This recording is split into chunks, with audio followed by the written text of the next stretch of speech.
For years, Sunset at Montmajour was believed to be one of Van Gogh's final masterpieces. It had the emotional weight, the provenance, and even the brushwork. Until it didn't, because it was never real. This is the story of a ghost painting that once bore Van Gogh's name, only to be cast out of the canon, and how, years later, it broke back into the highest ranks of the art world. A real masterpiece, sold as gospel, only to be mistaken for a fraud. A con so sophisticated it fooled museums, scholars, and billionaires. No one questioned its absence because it didn't seem right. But this isn't just about art.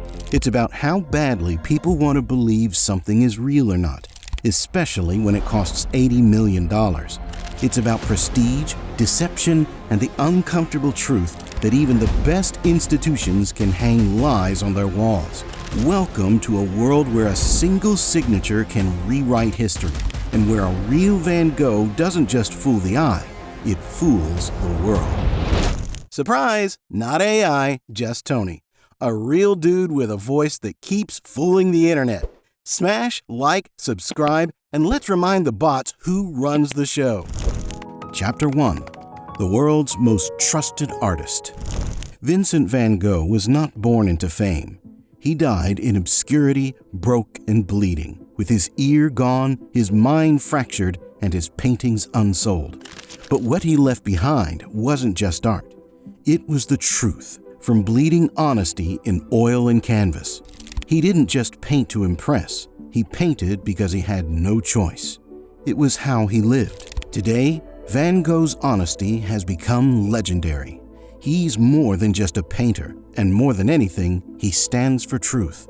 In a world full of curated lies and commercial artifice, Van Gogh is the gold standard of artistic honesty. That's why his name is sacred. That's why people believe in it. So when someone tries to fake a Van Gogh, it's not just art fraud, it's sacrilege, because the name carries more than value. It carries belief. Museums clear space for it. Collectors empty vaults. Journalists write reverently. And somewhere, behind climate-controlled glass, people stand in silence in front of a painting they think is real. Because Van Gogh, even in death, commands a level of trust few living artists ever reach. But that trust is exactly what makes him the perfect target. Forgery in the art world is nothing new. But faking a Van Gogh? That hits different. It weaponizes emotion. It hijacks history. It makes a lie feel holy. It turns truth into myth and then back again. That's exactly what happened with Sunset at Montmajour, a painting hidden away in a private collection with a backstory that felt poetic, tragic, and too fragile to trust. For decades, it was dismissed, deemed inauthentic, forgotten, until it wasn't. Years later, after being cast aside as a fake, Sunset at Montmajour was re-examined, re-authenticated, and reborn. What once seemed like a ghost became gospel.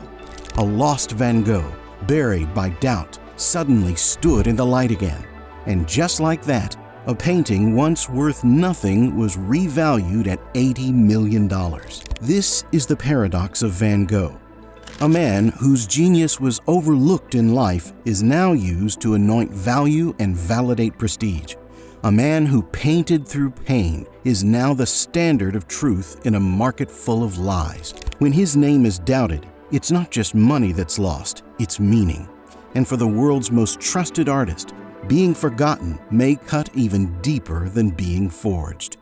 Chapter 2. A lost Van Gogh appears. In the corridors of the global art market, there is one kind of rumor that spreads faster than scandal. A newly discovered Van Gogh, a painting, long forgotten, locked away in an attic or vault, suddenly pulled into the light with trembling hands and hushed reverence. And sometime in the 2000s, that's exactly what happened. A previously unknown Van Gogh emerged, rumored about in dealer circles before making its way carefully into the hands of a respected European art dealer. With quiet confidence and an impressive certificate of authenticity, the painting was declared real. No dramatic unveiling, no public fanfare, just a phone call here, a private showing there. Behind closed doors, the groundwork was laid for something big. Following the death of a man named Christian Nicolai Mustad in 1970, the long-forgotten painting was finally brought back into the light. No longer hidden in the attic where it had rested for decades, the canvas was now part of the inheritance passed on to his heirs. Unwilling to keep a painting that had once been discredited, the family decided to sell it to a private collector. This owner, however, was not so easily convinced by the prior dismissal of the painting's authenticity. Despite its downgraded status as the work of an anonymous artist, the collector strongly believed that the painting was, in fact, an original Van Gogh. Driven by a mix of curiosity, hope, and scholarly suspicion, the collectors sought official validation and took the painting to the Van Gogh Museum in Amsterdam in 1991, hoping to have it properly examined and authenticated. The response from the museum, however, was unequivocal and deeply disappointing. After reviewing the work, the museum issued a formal verdict. The painting could not be considered an authentic Van Gogh. The primary reason given was its lack of a signature, something often but not always present in the artist's confirmed works. To the museum, that absence was enough to cast doubt and reject the attribution. At the time, the museum's decision seemed final, an authoritative judgment that left little room for appeal. But in hindsight, some art historians have speculated that there may have been additional reasons behind the rejection.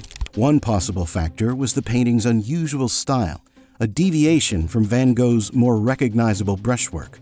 It may have appeared too different, too transitional, especially when compared to the body of work he produced shortly afterward. The painting simply did not fit neatly into the accepted timeline or technique of Van Gogh's evolution, making it easy to dismiss as a lesser imitation or an unrelated work. The museum's rejection was a heavy blow. For many collectors, such a verdict might have been the end of the line. In some cases, discredited works are discarded, sold off in frustration, or, in extreme circumstances, even destroyed, especially if a committee demands it to prevent the circulation of forgeries. Thankfully, that fate did not befall this painting. Crucially, the Van Gogh Museum did not go so far as to officially brand the painting as a forgery, nor did it physically deface it, a practice some institutions have adopted in recent years to prevent fakes from re-entering the market. The painting was simply dismissed and returned. But the collector did not give up. Holding firm in the belief that the painting was authentic, he stored it safely and continued researching, quietly gathering evidence and waiting for the right moment to try again. That moment came 2 decades later, in 2011, when he brought the painting back to the Van Gogh Museum, hoping for a different outcome. This time, the museum responded with greater openness and curiosity. Rather than repeating their earlier judgment, they agreed to re-examine the work in light of new research, advancing technology, and a broader understanding of Van Gogh's techniques and stylistic evolution. The decision to reconsider the painting would prove to be the turning point in a story that had, until then, been marked by doubt, rejection, and perseverance. This wasn't the first time a lost Van Gogh had appeared from nowhere. There is a long-disputed Les Bleus de Finmille series, paintings that appear unmistakably Van Gogh in composition and color whose origins remain muddy. Some versions have been authenticated. Others are suspended between scholarly debate and market speculation. And while experts argue, prices increase rapidly, because the name alone is worth more than the truth. This lost new painting seemed to slip past the messiness of doubt. It had everything: the style, the age, the crackled varnish of time. But as the years went on, questions began to find their way back into the conversation. Why was its provenance so vague? Why was it considered fake before? And more chilling, had the certificate been forged? Or worse, had it been issued in good faith based on a lie? In the world of Van Gogh, truth and myth are often mistaken. He is the ideal artist to fake, emotionally explosive, technically inconsistent, a genius whose style evolved rapidly and whose archives are incomplete.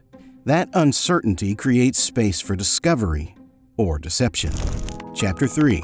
The questions no one wanted to ask. The story behind this remarkable work of art traces back to the year 1908, a period of growing appreciation for modern art and emerging recognition of the genius of Vincent van Gogh. During this time, a prominent Norwegian industrialist named Christian Nicolai Mustad came into possession of a painting believed to be an original work by the now revered Dutch artist. Mustad, the heir to a powerful and influential family dynasty, was a man of both wealth and vision. His family had established a vast industrial empire, which included what had become by 1832 the largest fishing tackle and metalware company in the world, a symbol of Norway's burgeoning industrial strength. Christian Mustad, a cultured man with a deepening interest in the arts, was introduced to this painting through the recommendation of a respected figure in the world of art history, Jens Thiess. Thiess had recently been appointed as the director of the National Museum in Oslo, a prestigious and influential role that positioned him as a key authority on art in the region. His endorsement carried significant weight. It was on his advice that Mustad decided to purchase the painting, believing it to be an authentic Van Gogh. At the time, the reputation of Vincent van Gogh, who had died in relative obscurity in 1890, was beginning to rise dramatically across Europe. The art world was finally recognizing the depth of his talent and the emotional power of his work. Collectors and connoisseurs alike were seeking out his paintings, and acquiring one was considered both a cultural achievement and a statement of discerning taste. Overjoyed with his acquisition, Christian Mustad proudly hung the painting in a place of honor within his home. To him, it was not just a beautiful piece of art, but a meaningful connection to the artistic revolution that Van Gogh represented. The painting became a centerpiece of his collection, a symbol of both prestige and personal satisfaction. For Mustad, the story of the painting began with promise, pride, and the hope that he had secured a piece of true artistic history. But the dream would not last. At some point, after acquiring the painting with pride and confidence, Christian Nicolai Mustad was informed that the work he believed to be an original Van Gogh was, in fact, not painted by the Dutch master at all, but by someone else entirely. This revelation, devastating in its implications, shattered Mustad's belief in the authenticity of his treasured artwork. At first, no one said anything, not out loud anyway. The painting had already sold. The press had already celebrated it. The experts had already nodded on camera, and the catalogs had already been printed. And in the air of the high-end art world, silence is often more valuable than truth. But behind closed doors, the rumors began.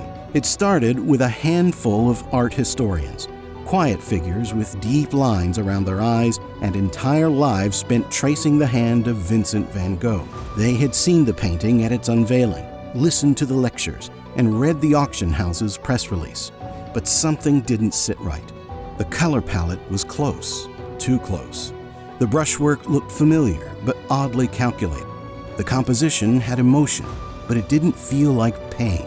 It felt like performance. And then came the deeper doubts, the kind you don't say unless you're ready for war. There was no mention of the painting in Van Gogh's letters, not a single passing line to Theo, his brother, and sole emotional anchor about its creation. No journal entry about the subject, no sketch in the margins of his notebooks. And anyone who studied Van Gogh knows he documented everything. Van Gogh's letters weren't idle stories. They were his lifeline. He detailed his tools, his moods, the struggle behind every canvas. Yet this new work was sold out of nowhere, unmentioned, undocumented, and somehow perfectly timed to fill a gap in his catalog. Chapter 4: The Van Gogh That Vanished. Historians weren't the only ones worried. Forensic pigment analysts took a closer look at the painting under the guise of standard post-sale documentation. What they found deepened the cracks. The pigments didn't match Van Gogh's palette from the 1880s. A trace of synthetic ultramarine unavailable in the region during the time he supposedly painted it. A binding medium inconsistent with the linseed oil he favored. Tiny anomalies that showed it's fake. Gallery owners panicked. Insurance firms made quiet calls. One museum that had briefly displayed the painting in a loaned exhibition suddenly updated its website. Behind the scenes, the art world was scared. The real problem was the value attached to the name because it was an affirmation of reputation, a symbol of a collector's sophistication, a museum's credibility. To admit the painting might be fake wasn't just embarrassing, it was dangerous. It threatened careers, reputations, and the fragile machinery that makes the art world run. A whistleblower leaked internal messages to a European investigative journalist. The emails revealed a back-channel panic. A top-tier gallery owner had expressed concern about the pigment analysis and had been told to stand down. An insurance underwriter had requested further authentication documents and was met with legal threats. To this day, the identity of the person who delivered the disheartening news remains a subject of debate. According to Mustad's descendants, it was a high-ranking diplomatic guest, the French ambassador to Sweden, who made the offhand remark during a visit to the Mustad residence, casually casting doubt on the painting's origin. However, scholars and art historians offer a different theory. They suggest that the true bearer of the verdict may have been Auguste Pellerin, a highly respected figure in the art world at the time. Pellerin, then the Norwegian consul in Paris, was one of the most influential and knowledgeable collectors of Impressionist art, especially known for his deep appreciation and understanding of the works of Monet and Cézanne. If anyone's opinion would have carried serious weight, it was his. Regardless of who spoke those fateful words, the impact on Mustad was profound. For a man of culture and industry who had trusted both expert advice and his own instincts, the accusation of forgery, or even simple misattribution, struck deeply. The painting, once proudly displayed in a place of honor in his home, was quietly removed. In an act of disappointment and perhaps embarrassment, Mustad banished it to the attic, out of sight and out of mind. There it remained, untouched and uncelebrated, as years turned into decades. Even after Mustad's death in 1970, the painting continued to sit in obscurity, its true value and origin locked away under layers of dust and dirt. Non-disclosure agreements were dusted off, lawyers circled, private investigators were hired to find the leak. Yet the damage had already been done, because now the story wasn't just about a possibly fake Van Gogh. It was about how badly people didn't want it to be fake.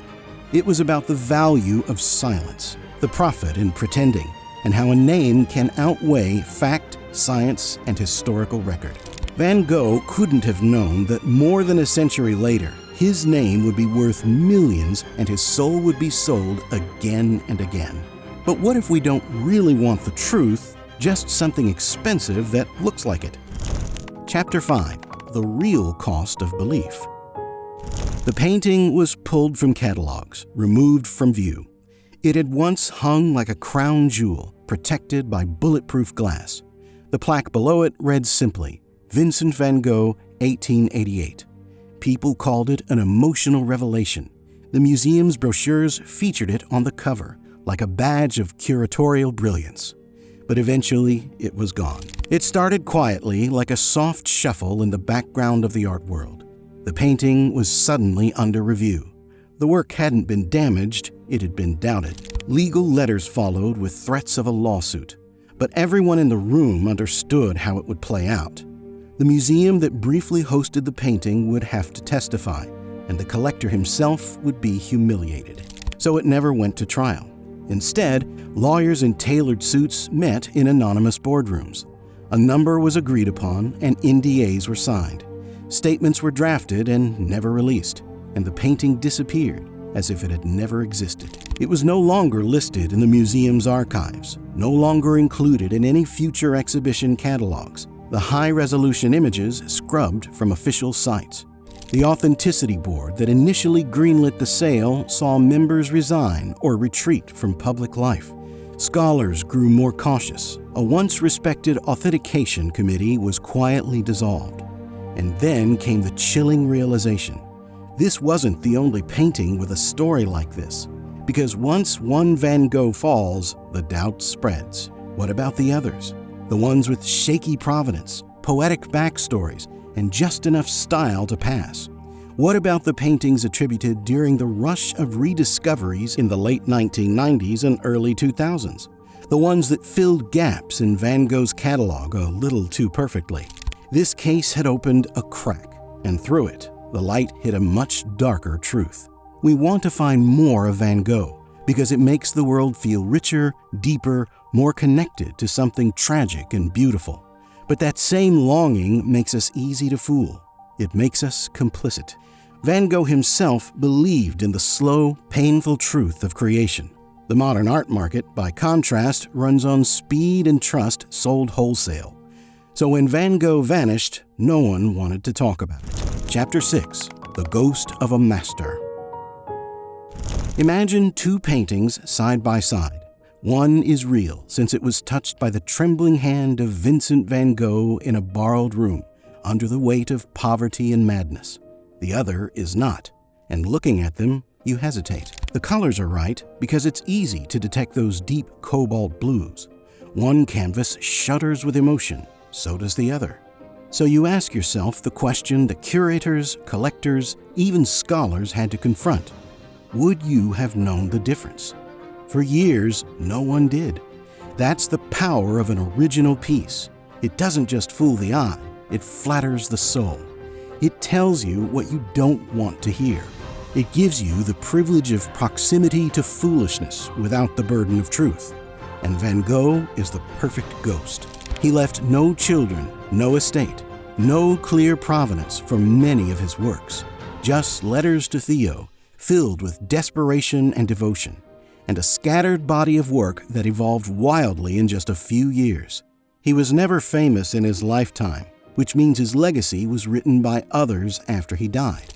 That makes him both iconic and vulnerable, revered and easy to hijack. So when a lost Van Gogh appeared, complete with its myth, its mystery, and just enough cracks in the varnish, it slid into the story like it had always been there. It looked close enough to reality, and no one wanted to look closer. The painting passed hands, was authenticated, celebrated, displayed, and sold, until, at last, someone did look closer. In 2013, more than a century after it was painted, and decades after it had been cast into obscurity, the Van Gogh Museum reversed its earlier verdict. After rigorous analysis of materials, brushwork, and historical correspondence, the experts declared what one collector had never stopped believing. Sunset at Montmajour was real. Not a copy, not a forgery, not a hopeful mistake. A true Van Gogh, painted in 1888 during one of the most prolific periods of his life, in Arles, just days before the yellow house and sunflowers.